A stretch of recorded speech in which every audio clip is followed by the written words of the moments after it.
Hey there friends, thanks for checking in. In 2014, I made a video called The Quietest 22 You've Ever Heard. In that video, I featured a standard length Ruger 1022 in a bullpup kit made by Hightower Armory. They call it the 90-22. It's a great setup and I really do enjoy shooting that rifle. The ammo that I used is CCI Quiet. It is a very weak load, underpowered, only 710 feet per second, and I have to manually pull back the bolt to eject the case. It will not cycle on its own because it's so weak.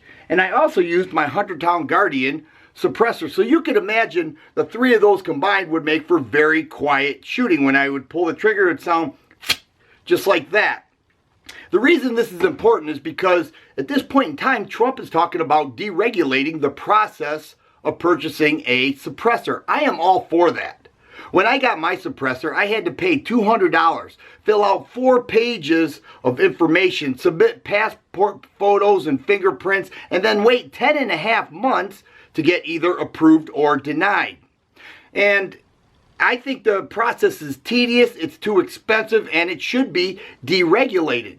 Now, the people, who are anti-gun, they are anti-freedom, their hands are up in the air over this. They say, how can we deregulate this? This is going to give criminals free access to kill people and create all this hysteria that is completely false. They have no regard for the Hearing Protection Act, for shooters who want to shoot more safely, and for shooters who want suppressed shooting when they are at the range or whatever they do. It's not about criminal activity, which gets completely thrown off course. Now, the Washington Post recently wrote an article about this, and they linked my video to the article.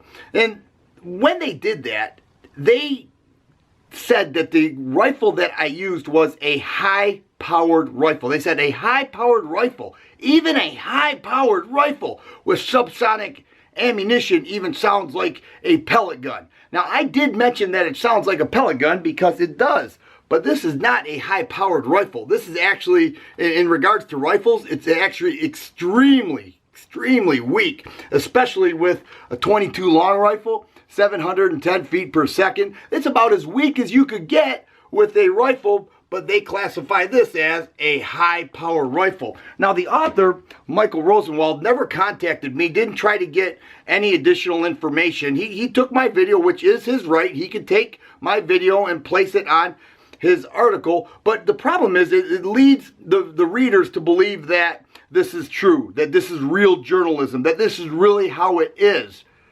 It's fake news. There's no research behind it. There's nothing.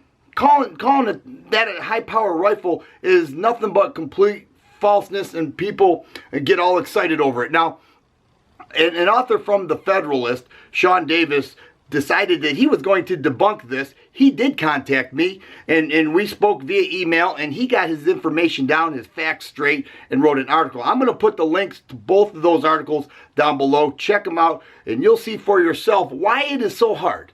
Why convincing people can be so difficult when this is the information that is fed to them.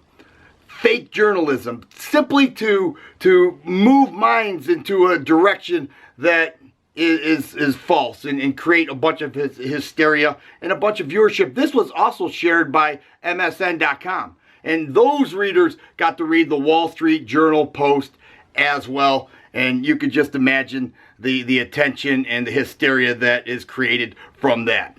If you like videos like this, please subscribe and share. I always appreciate the thumbs up button. Thanks for watching, and you guys be safe.